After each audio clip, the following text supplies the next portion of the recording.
por exemplo, que o Neymar até agora não respondeu.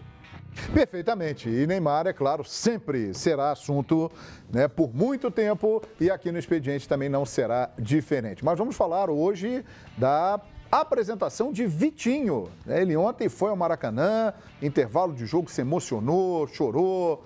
A campanha do Flamengo muito bonita, sonho de moleque, né? O Vitinho sempre teve um desejo de jogar no Flamengo e agora ele é jogador do Flamengo. A Caroline Patati conta tudo sobre a apresentação do Vitinho. Olá, amigos ligados nos canais Fox Sports. Vitinho foi apresentado na manhã desta segunda-feira aqui no Ninho do Urubu e recebeu oficialmente a camisa 14. O atacante de 24 anos chega com uma contratação mais cara da história do clube, cerca de 44 milhões de reais. Prestígio para um antigo torcedor que relembra de momentos marcantes da história rubro-negra. Toda vez que eu vim aqui no Maracanã, ainda mais para ver o Vinícius e o Flamengo jogar, eu já me arrepiava todo, então eu já imaginava que um dia isso poderia acontecer. Não imaginava que seria tão próximo assim, mas eu estou muito feliz de estar aqui, de todo mundo ter feito esforço.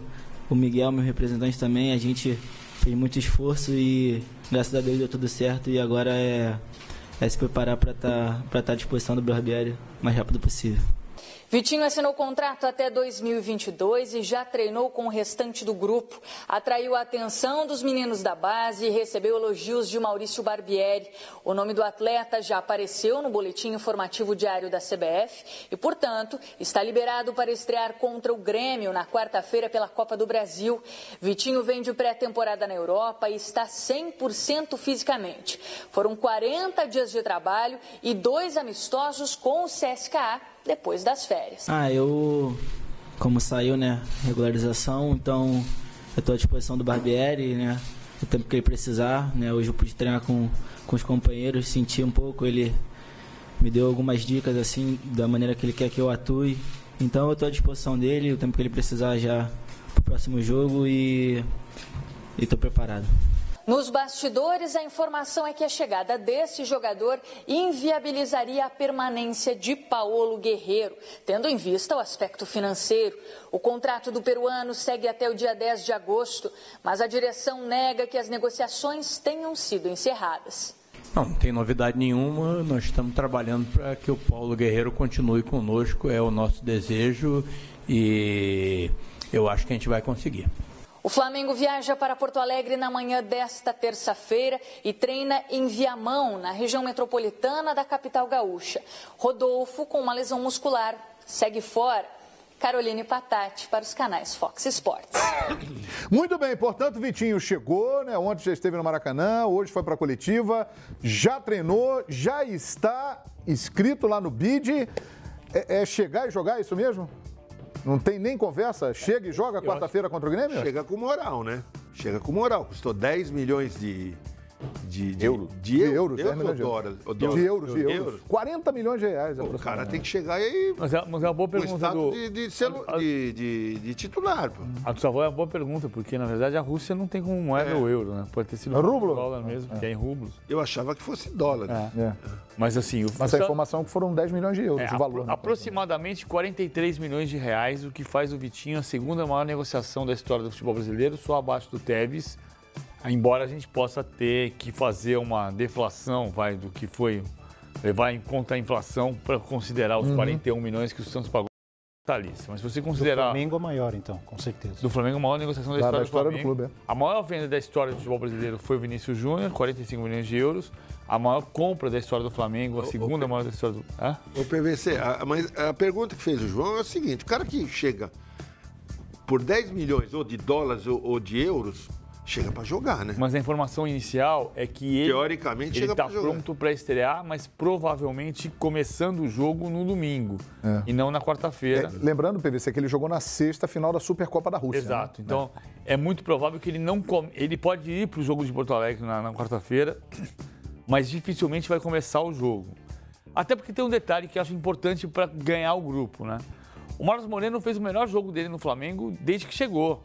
Então, bem, né? se o Marcos Moreno faz o jogo que ele fez no domingo, aí você vai colocar o Vitinho no lugar dele, porque o Vitinho foi contratado a peso de ouro, sendo que ele tem o cansaço da viagem, o cansaço...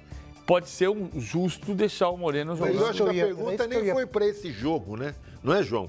Ele vem para ser não, porque, por exemplo, não, porque ele chega, a informação que se tem é que ele está regularizado e se o Barbieri quiser, ele já pode começar jogando. É isso mesmo, na opinião de vocês? Tem que chegar e começar jogando quarta-feira contra o Grêmio, porque já uma eliminatória, uma mata-mata. Depende do estado dele. Os números vão mostrar. Ele está saindo de pré-temporada. Os números vão mostrar. Ele vai chegar, provavelmente vai fazer teste. A comissão técnica vai avaliar o condicionamento físico, explosão, força, desgaste de VO2 e tudo isso aí tem que saber para poder jogar. E aí, para começar jogando, não dá para a gente opinar, porque nós não vimos. Ele jogou uma partida na sexta que foi, inclusive, para a prorrogação. A final da Supercopa da Rússia entre CSKA e Lokomotiv. O Mário Fernandes fez o gol que deu o título ao CSKA. Ele jogou até o final da partida. Acho que a condição do time também... Desculpa, Rodrigo. A condição do time influencia nessa questão, se já vai chegar. É óbvio que o status e o preço é de um cara que chega para ser titular. Se o Flamengo tivesse desesperado, o time muito mal, tal, ele já tinha que estrear logo. Acho que, de repente, o treinador o Barbieri, pode até colocá-lo com calma, começar a treinar, entrosamento e tal. Agora, o entusiasmo da torcida... Muito grande, né? É muito grande, todo mundo já quer ver o Vitinho, obviamente. Agora, não tem pressa, o time está arrumado, está jogando bem. Ele pode entrar aos poucos. O bom senso e a lógica apontam para um banco de reservas no jogo do meio de semana, do mata-mata, com a possibilidade, dependendo do resultado do andamento da partida, ele entrar no segundo tempo e ele ser aproveitado no fim de semana. Eu acabei de dar informação no começo do programa. O Grêmio, no fim de semana, no Brasileiro, vai com reservas, com jogadores que eles chamam do time C, boa parte dos jogadores que atuaram contra a Chapecoense no 1-1. Então, por exemplo, é tranquilo que ele joga no Brasileiro. Ali, não sei se o Barbieri vai utilizar um time alternativo. O Flamengo está viajando para Porto Alegre, está indo com um grupo praticamente completo. Sim. Né? Então, ele pode, talvez, até porque está na liderança, não tirar o pé, né? Gastar também energia no Brasileiro. Só que uma curiosidade. Vitinho jogou no Inter no Sul, muitas vezes como 9, como centroavante. Então, de repente, numa necessidade, a gente sabe, o Guerreiro está nesse imbróglio. Guerreiro não viaja para Porto Alegre. O presidente disse que confia, acha que ele vai continuar, eu não sei. O Uribe também jogou, fez o primeiro gol. Foi bem o Uribe. Foi melhor em campo ontem. Mas é possível imaginar também o Vitinho jogando como 9 no time do Flamengo. Ele pode fazer essa função. No Sul, o pessoal tem um entendimento de que ele não sabe marcar lateral, que ele não rende bem na posição que seria, por exemplo, do Vinícius Júnior, aberto pela esquerda, onde em tese ele vai jogar. O pessoal desconfia da capacidade dele de marcar lateral, esse tipo de coisa. Ele é um jogador muito agudo. E no Inter ele até se deu bem jogando centralizado. Nós temos imagens aí já do treinamento de hoje pela manhã no Ninho do Urubu. O Vitinho já se movimentou hoje com o grupo e amanhã de manhã segue para Porto Alegre com a delegação. Tá ali a pergunta na tela do Expediente Futebol. Vitinho é o grande reforço do ano no futebol brasileiro? Ou há um exagero nisso aí? Eu acho que não é. Mas assim, qual foi o maior reforço do ano? Pensar no Nenê no São Paulo? Nenê. Dos jogadores que estão disputando o título, quem está jogando muito bem, foi contratado nesse ano. O Nenê. Everton no São Paulo? Everton no São Paulo. Agora, isso que o Rodrigo falou é importante. De fato, ele tem uma deficiência de marcação, ou pelo menos tinha antes de ir para a Rússia. Ele não marca bem, mas ele não é centroavante, ele é ponta. O problema é que para fazer a função do ponta, ele não volta o suficiente para compor o meio-campo, para compor o sistema defensivo. De fato, é uma deficiência que ele tem. Eu acho que, repito, acho que pelo que o Marlos Moreno jogou ontem, não dá para você simplesmente dizer assim, Marlos, agora você vai para o banco porque chegou o Vitinho. Não dá, especialmente porque você olha para frente e tem o jogo contra o Grêmio, em que o Flamengo vai poupar jogadores, porque tem a Libertadores na quarta-feira da semana que vem. Então você joga o Marlos Moreno como um prêmio pela atuação que ele teve contra o Sport e deixa o Vitinho no banco para eventualmente ele tentar resolver o jogo numa emergência. É um trunfo, né? É um trunfo. E ele descansa um pouco e tem uma possibilidade de segundo tempo.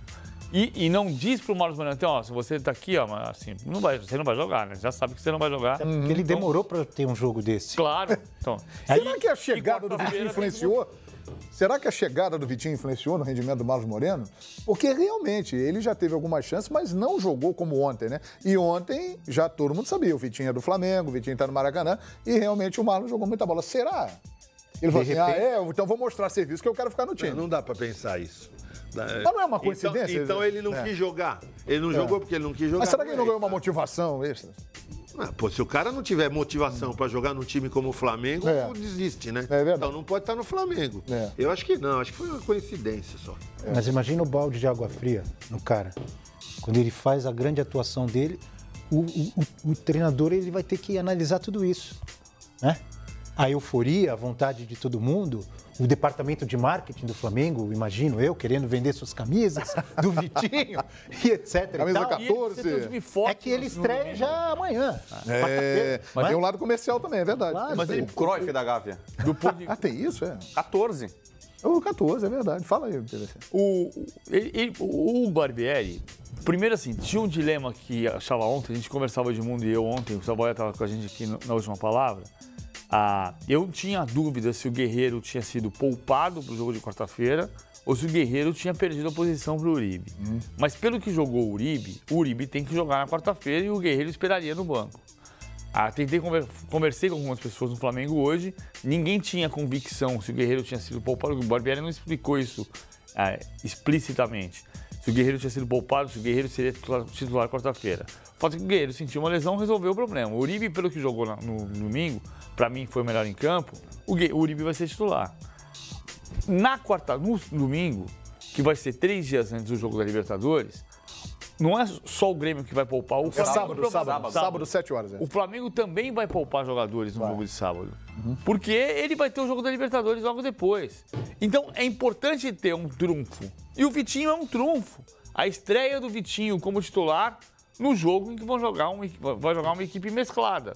No jogo com apelo, inclusive. Com apelo, é forte. Então, o Vitinho, acho que vai ser isso que vai acontecer. Vitinho no banco na quarta-feira e Vitinho titular no sábado. Agora, eu tenho a impressão, e estamos vendo aí boas jogadas do Marlos Moreno ontem no Maracanã, vitória do Flamengo diante do Sport, eu tenho a impressão, apesar do discurso do presidente Eduardo Bandeira de Mello, que a trajetória de Guerreiro no Flamengo está chegando ao fim. Também acho pelo preço. Eu acho. Pelo preço, pelo que vem apresentando. Pelo tempo de contrato que ele quer também. Ele quer aumento e um contrato mais longo. E ele não tem jogado tão bem. E tem essa questão da punição, né? Que ninguém sabe se vai continuar. Como é que vai ficar a situação na justiça? Ele quer receber pelo período que ele ficou suspenso, né? Ele também está cobrando isso do Flamengo, né? Que aí é uma boa grana. Está embutindo, né? Está embutindo. Bem, a negociação está... Guerreiro foi um fracasso no Flamengo? Não. Não acho que foi um fracasso no Flamengo. Embora o Flamengo não ganhou títulos nesses anos, Guerreiro no Corinthians foi campeão mundial 2012, foi campeão da Recopa 2013, foi campeão paulista 2013. Né? 2014 não ganhou. Em 2015 também não ganhou nada. Então, ele ganhou 3 títulos no Corinthians no período de 4 temporadas. 3 temporadas e meia. No Flamengo, ele ganhou o campeonato estadual de 2017. Isso. E só. É pouco título, mas esse fracasso não é totalmente do Guerreiro. Não é o Guerreiro que fracassou. É o conjunto. O Flamengo não conseguiu ganhar mais do que isso nesse período. Ele fez uma quantidade de gols muito compatível com o que ele fez antes. Ele tem 111 gols pelo Flamengo, 111 jogos pelo Flamengo, 43 gols. O que a gente dizia aqui 2 anos atrás, na discussão, o Guerreiro tem que jogar, não tem que jogar? O Guerreiro faz, em média, um gol a cada 3 jogos. Era o que ele fazia no Corinthians. Ele é um cara muito frequente. Ele é mais pivô que artilheiro. Ele sai da área, ele prepara bem. O que você acha? Mas faz gols importantes. A diferença que marcou foi a importância do jogo. Foi o Mundial. Que ele fez um gol no jogo decisivo, né, na final do Campeonato Mundial, e talvez tenha faltado, não em números, como você falou, os números foram os mesmos praticamente, mas talvez em jogos decisivos ter sido mais participativo. Vale a pena renovar com o Guerreiro? Ali está a pergunta na nossa tela do Expediente Futebol. Vale, Rodrigo Bueno? Depende das condições. Eu acho que o Flamengo manteve as portas abertas para ele, né? O discurso do presidente Bandeira de Mello. Mas desde que o Guerreiro tenha a realidade. Hoje ele é um jogador mais experiente, para não falar mais velho, né? A idade pesa. Ele é um jogador que teve uma suspensão, o Flamengo não teve nada a ver, não teve culpa nenhuma nisso. Isso desvaloriza, né? É como um carro. Se você vai comprar meu carro, se bem que meu carro você vai comprar nunca, né? Que eu não vendo nunca, você sabe. Mas se o carro tem um problema na lataria... Rodrigo Bueno jamais vendeu um carro na vida. Jamais vendeu um carro na vida. E nem pretendo. Então, se você vai negociar um carro, tem um amassado na lataria, ele desvaloriza, perde valor. Você já fez o motor uma vez, perde valor. É verdade. É igual ao jogador. O jogador vai passando o ano, ele tá mais velho, mais experiente, teve o problema da suspensão, teve o rendimento dele que não foi tão bom, especialmente nesse pós-Copa, né? Os números dele no pós-Copa, nesses 4 jogos, o Flamengo manteve a liderança, mas apesar do Guerreiro, né? Porque o Guerreiro perdeu muitos gols, inclusive no jogo contra o São Paulo, que foi ali o duelo mais agudo ali na ponta da tabela. Então, eu acho que o Guerreiro precisa ter um choque de realidade e abrir mão de algumas coisas, perceber se é interesse dele continuar no Flamengo, que tem boas chances de ganhar um título, tá com um time muito forte. Do contrário, para onde ele vai? Ele vai voltar para a Europa em alto nível? Não. Vai para algum mercado periférico? Não sei se ele vai conseguir achar algum time com tamanha projeção como o Flamengo. Vai no Peru, lá ele joga onde ele quiser. Alianza Lima. Não, mas ele não vai receber. Ele não vai receber no Peru o que ele ganha no Brasil. Não vai. O que o Rodrigo Bueno está dizendo é a diferença do momento. Ele não está em alta, como ele estava quando o Flamengo o contratou. Então, para renovar o contrato agora, ele tem que, provavelmente, o Flamengo, o clube, vai querer que ele abra mão de algumas coisas. Claro. E parece que o staff dele não acha isso. O Jadson não diminuiu o salário para continuar no Corinthians? Diminuiu. Entendeu a situação, e é um jogador importante. Ou seja, para o Guerreiro é importante ficar no Flamengo? Eu imagino que sim. Porque qual é o mercado do Guerreiro hoje? Sai do Flamengo, ele vai para onde? Dubai, Emirador. Então, se for importante... uma grande Copa do Mundo, também não foi o caso. Se for importante para ele continuar no Flamengo, ele tem também que dar um passo atrás. Não é feio isso daí. Não, claro. Não é dar um passo atrás, reduz um pouco, briga pela posição, volta a se valorizar e faz um contrato, por exemplo, com metas. Olha, não vou ganhar tanto, mas se eu for artilheiro, eu tenho um bônus. Se eu for campeão brasileiro, vou ter isso. Da Libertadores, vou ter aquilo. É uma alternativa para o cara que está em baixa, né? Eu respeito muito o Guerreiro, porque como profissional. Porque quando ele saiu do Corinthians, ele ficou 6 meses, todo mundo sabia que ele ia sair do Corinthians, não assinou contrato, teve aquela história do pré-contrato, tudo. E ele jogou, ele correu, ele não pipocou. Então, um jogador desse você tem que respeitar, como profissional. Então, se ficar no Flamengo, ele pode perfeitamente reconstruir a carreira, né, em outras circunstâncias. Ganha menos e faz aquele acerto de contrato, como artilheiro, o número de jogos atuados, se conquistar títulos, tem bônus, pode ser uma alternativa. Ele ontem entrou na vaga do Diego, né? E o Flamengo, para a posição dele de origem, tem hoje o Henrique Dourado, o Uribe e o Lincoln.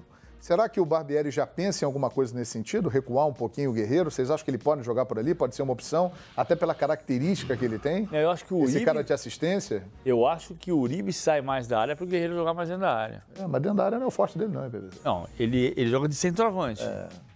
Assim, na posição dele, centroavante.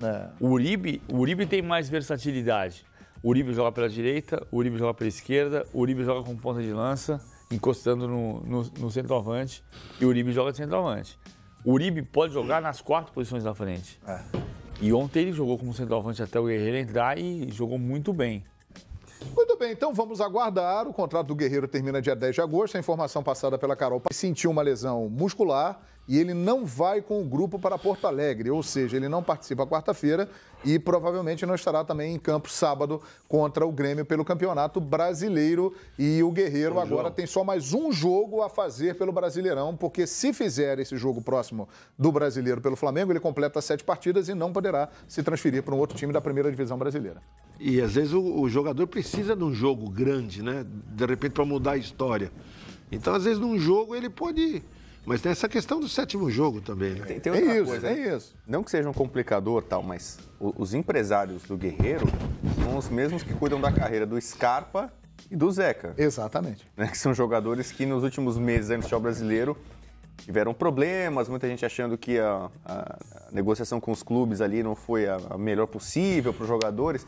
Então, talvez não seja uma negociação muito fácil. E não está sendo. Esse é o ponto. Sabe o que significa, no fundo? Como o Flamengo melhorou, né? Sim. Porque se fosse o empresário do Zeca e do Scarpa em outro tempo, o Guerreiro já estava na justiça contra o Flamengo. Não há dúvida. É verdade, é verdade. São novos tempos, realmente, no Flamengo, aí, há 10 rodadas, líder do Campeonato Brasileiro. O Flamengo contratou o Vitinho e pagou 10 milhões de euros. Mas o Flamengo recebeu, recentemente, 15 milhões de euros pela última parcela da venda deste rapaz aí, que o Real Madrid, no seu Instagram oficial, colocou um vídeo intitulado de Samba Style, o estilo de Vinícius Júnior.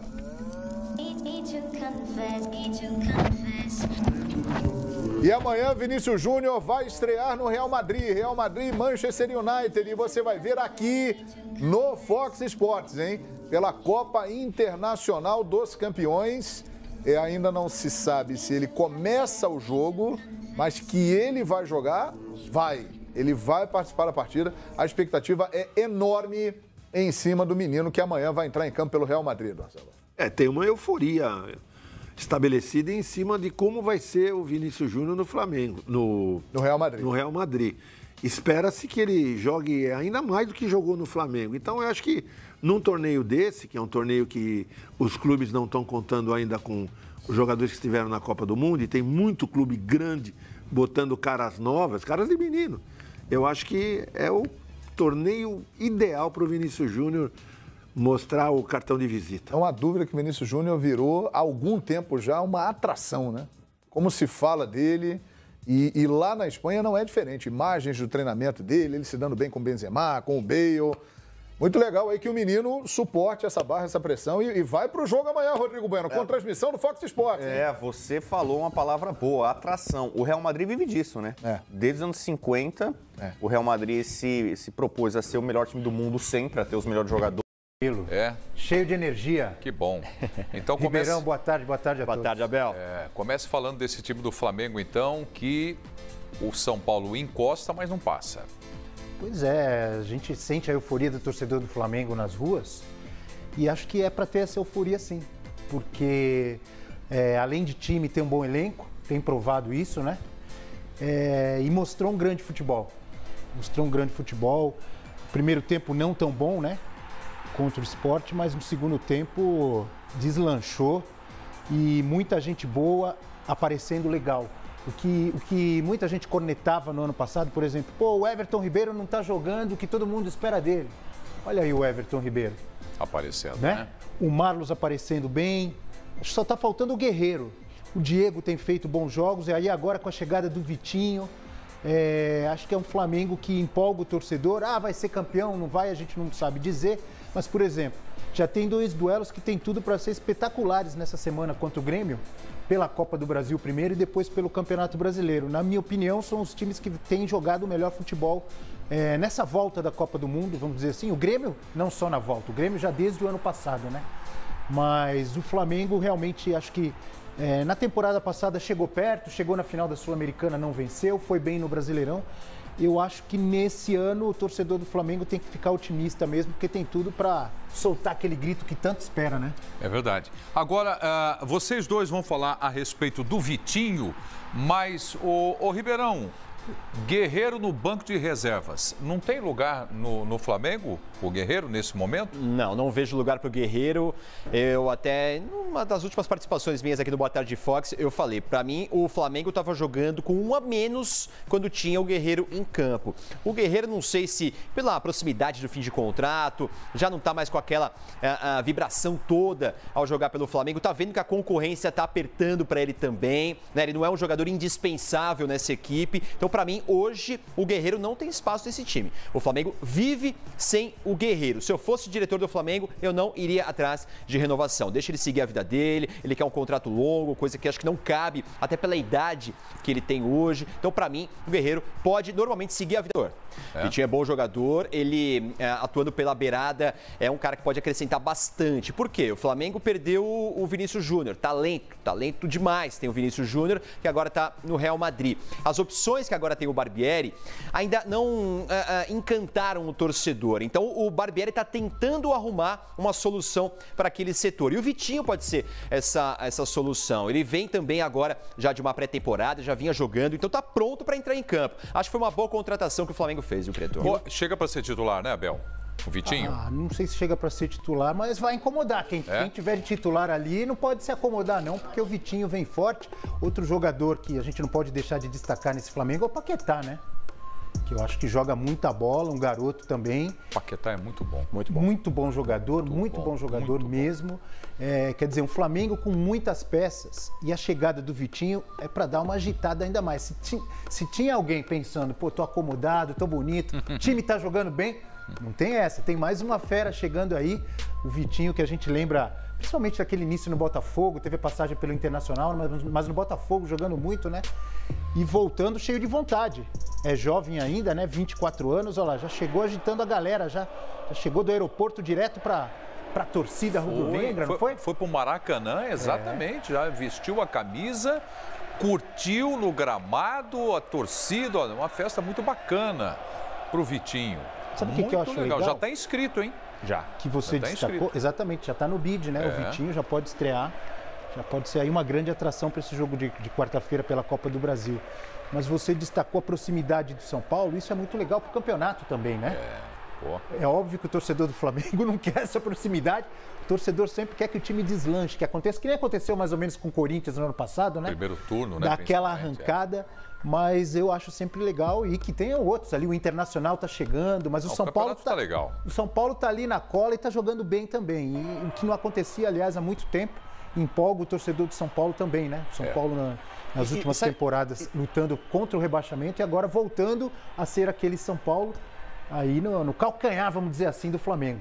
E Abel Prieto, sabe o que eu acho também uma vantagem para o Vitinho? Ele é uma contratação que vai chegar para brigar por posição, mas não é uma situação de emergência. O Flamengo não precisava desesperadamente de um jogador para essa posição. Então ele chega com tranquilidade para buscar o espaço dele. E o Flamengo esse ano, diferentemente do ano passado, por exemplo, é um time que joga mais leve, um time que parece que tirou aquele peso das costas que tinha no ano passado, aquela pressão por resultado. O time está jogando com mais tranquilidade e o resultado acaba aparecendo também. Legal, vamos ver tweets, o pessoal participando, a gente vai falar ainda mais do Flamengo, vamos falar. Seleção da rodada, 16ª do Campeonato Brasileiro, escala o time Ribeirão. Vamos lá. João Ricardo, goleiro do América, fez boas defesas e uma impressionante de cabeça. Ontem contra o Santos fechou o gol. Fabiano do Inter, Hever do Flamengo marcou gol nessa vitória contra o Sport. Bruno Alves de novo muito bem com a camisa do São Paulo e o Reinaldo vem sendo destaque para mim nessa posição no Brasileirão. O Paquetá do Flamengo com o Bruno Henrique do Palmeiras formam aquela linha de dois ali que são os volantes, mas também chegam muito bem à frente, tanto que marcaram gols na rodada. Pelo lado direito, o João Rojas do São Paulo, que para mim é uma grata surpresa, bom jogador. Everton Ribeiro do Flamengo e o Everton, ex-Flamengo, agora São Paulo. E o Romero, artilheiro da rodada do Corinthians. Para mim, o técnico Wesley Carvalho do Palmeiras. Ah, legal. Eu acho que ele mudou o jeito de jogar. O jeito não, mas mudou algumas peças e fez o time ter mais ousadia na partida e fez o Palmeiras matar logo o jogo contra o Paraná. Ô Abel, tá faltando alguém aí nessa seleção, na sua opinião? Não, primeira coisa que é difícil falar João, né? Mas João. O cara é João Rojas, mas que achado de São Paulo, aos né? Aos poucos deve ficar João. Daqui a pouco a gente começa a chamar de João. O Ricardo também é João, não é? Do América? João Ricardo. Esse é João mesmo. Esse é João mesmo. Então, esse João Ricardo, vamos dizer que isso aqui fosse o prêmio. Ganhou o troféu Gustavo Ribeirão de goleiro da rodada. Ele tem que dividir esse troféu com alguns jogadores do Santos. Também. Ele teve mérito, inclusive fez uma defesa que você destacou agora há pouco no nosso bate-papo. Uma defesa de cabeça que eu nunca tinha visto, espetacular. Já tinha visto o Higuita fazer um escorpião, agora defendeu de cabeça e estava valendo. Mostrou um reflexo impressionante. Mas teve incompetência ali dos atacantes do Santos, mas ele merece sim. Quem que falta aí? Lucas Lima merecia lugar aí, não? Mas Jadson, no lugar de quem? Não? Acho que seria não. talvez a posição do Everton Ribeiro. Foi o que eu te falei no começo do programa, Preto. Do meio pra frente foi muito complicado de escalar, porque tinha muitas opções. Everton Ribeiro tá aí. Everton Ribeiro tá aí, mas o Lucas Lima também foi um concorrente. O próprio Gustavo Scarpa fez uma boa partida pelo Palmeiras também. Acabei selecionando o Everton Ribeiro, mas com menções honrosas importantes para esses meias do Palmeiras que você citou. Bruno Henrique e Romero não tinha como não estarem aí, né? Né? Tá bom. Vamos ver o que o pessoal tá mandando no Twitter pra gente? a participação sobre a seleção, olha aqui, ó. O Lúcio Marques mandou a dele, ó. Ó, ele colocou o João Ricardo também. É verdade, ó. olha lá. Ricardo, Cuesta, Hever, Reinaldo, Fabiano, Everton Ribeiro, Paquetá, Bruno Henrique, Romero, Potker. Ele colocou o Odair como técnico, mas tem meu galão hoje ainda, né? Contra o Paraná. Isso. Não é contra o Paraná. É contra o Bahia, né? Contra o Bahia. Em Salvador. Ah, não. Contra o Paraná, eu e meu filho estávamos lá. Lê legal. direito. Contra o Paraná, eu e meu filho estávamos lá. E o Odair é o Odair Inclusive, Hellman, né? não tem vírgula. A pontuação está correta, olha aí. Mas tem meu galão hoje ainda, né? Contra o Paraná, eu e meu filho estávamos lá. Agora, valeu, Lúcio. Obrigado. acertada tudo. Legal. Marcão. Olha aí, o time da rodada dele, Ribeirão. Danilo Fernandes, do Internacional, Cuesta também do Inter, o Hever do Flamengo, Reinaldo do São Paulo, Fabiano do Inter, Bruno Henrique do Palmeiras, o Jadson do Corinthians, Paquetá do Mengão, Everton Ribeiro também do Flamengo, PP do Grêmio e o Nico Lopes do Inter. O PP que fez o gol do Grêmio na rodada contra a Chapecoense. Obrigado, Marcão. Japa. Ó, o Japa. O Japa tá sempre com a gente, é muito legal. Muito Japa. legal mesmo. Olha lá, o Cássio no gol pra ele. Cristiano Reinaldo. Acho que ele é São Paulino ou não, hein? Arboleda. Não jogou Arboleda, mas valeu. Leonardo ainda vai jogar. Ele tá também prevendo. Não, valeu nada. Não valeu nada. Como valeu? O Arboleda não jogou? Não jogou. Tanto Então que ele não se envolveu conta. nesse acidente porque ele não estava relacionado no jogo do São Paulo. Então, Japa, não pode ter Arboleda, hein? Porque não jogou. Ele tira o lugar de um zagueiro que jogou. É verdade. Né? Então, o Arboleda não pode. Também o Leonardo, que ainda vai jogar. Diogo Barbosa do Palmeiras, o Luan Santos, vulgo Mané, Lisiero, Lucas Lima, Diego Souza, Rojas, Everton e o técnico para ele é o Diego Aguirre. Apoia o retorno do Luiz Fabiano ao São Paulo com o clima bom como está. Acho que seria curioso ele voltar. Vamos ver. Ele deve voltar para o futebol brasileiro, a gente não sabe para onde, né? Qual foi o técnico? Você colocou o técnico do Palmeiras interino. Wesley Carvalho. Isso, para mim ele foi bem na formação do time ali. Optou pelo Gustavo Scarpa no meio, não aberto. Sim. Eu acho que eu concordo com o Japa aí no Aguirre, viu? Diego Aguirre. O Aguirre do São Paulo. Espetacular, Mandando bem. Um grande trabalho. CBF. Ricardo Lai tem convidado ao vivo para falar de VAR aqui no BTF. Que prazer tê-lo aqui, Lai. Boa tarde, amigo. Tudo bem, Preto? Um grande abraço a você, boa tarde a todos, boa tarde, Fox. Ao meu lado, Manuel Serapião, que é o grande responsável, né? Ele é o autor do projeto do VAR, né? Do árbitro assistente de vídeo. Isso foi lá em 2009, né, Serapião? E teve essa ideia, colocou até sobre discussão essa novidade na época, no encontro até do Futicom, né? Parreira. E aí o Sérgio Corrêa, que é hoje o coordenador do VAR, riu de você? Como é que foi? Boa tarde. Boa tarde, Ricardo. Um prazer grande. Não, o Sérgio achava que a tecnologia estragaria o futebol. Ele concordava com a essência do projeto, mas achava que o futebol tinha que continuar com os erros de arbitragem, que isso causaria perda talvez da dinâmica do jogo, mas nós nos preocupamos com isso e o projeto, o objetivo exatamente não quebrar a dinâmica do futebol, só para lances claros e indiscutíveis e que impactem no resultado da partida. Essa é a essência. E o Manuel Serapião, junto com o Sérgio Corrêa, que é o coordenador do VAR, apresentaram há pouco aqui na sede da CBF, Prieto. Como é que vai ser essa largada, né? Porque o Brasil foi o país, né, que teve essa ideia através do Manuel Serapião, do árbitro assistente de vídeo, mas só neste momento, agora em 2018, vai colocar em prática. Nos 14 jogos da Copa do Brasil, né, e o investimento em cada partida vai ser de R$50 mil, esse investimento da CBF. Então, vai dar aí por volta de R$700 mil somente essa questão da operacional, porque vai ter uma sala de vídeo em cada estádio dessas partidas da Copa do Brasil. Inclusive saiu a escala, né, divulgando a escala dos árbitros das partidas de ida da Copa do Brasil, quartas de final. Grêmio e Flamengo vai apitar o Rafael Klaus, e o árbitro de vídeo vai ser o Rafael Trace. Né? E Corinthians e Chapecoense, né, no jogo de ida, Wagner dos Santos Magalhães, o árbitro de campo, e o árbitro de vídeo, o Péricles Cortez. E nas outras duas partidas, Santos e Cruzeiro na Vila Belmiro, Wilton Sampaio, o árbitro no campo, e o árbitro de vídeo, o Braulio Machado. E no jogo entre Bahia e Palmeiras, jogo na quinta-feira em Salvador, Anderson Daronco, árbitro FIFA, e Leandro Voaden aí será o árbitro de vídeo. Como é que foi essa preparação e como é que está a expectativa? Porque agora é valendo depois de muitos testes, né, Manuel? Agora é que a adrenalina vai bater forte, né? O trabalho de preparação vem sendo feito há 2 anos.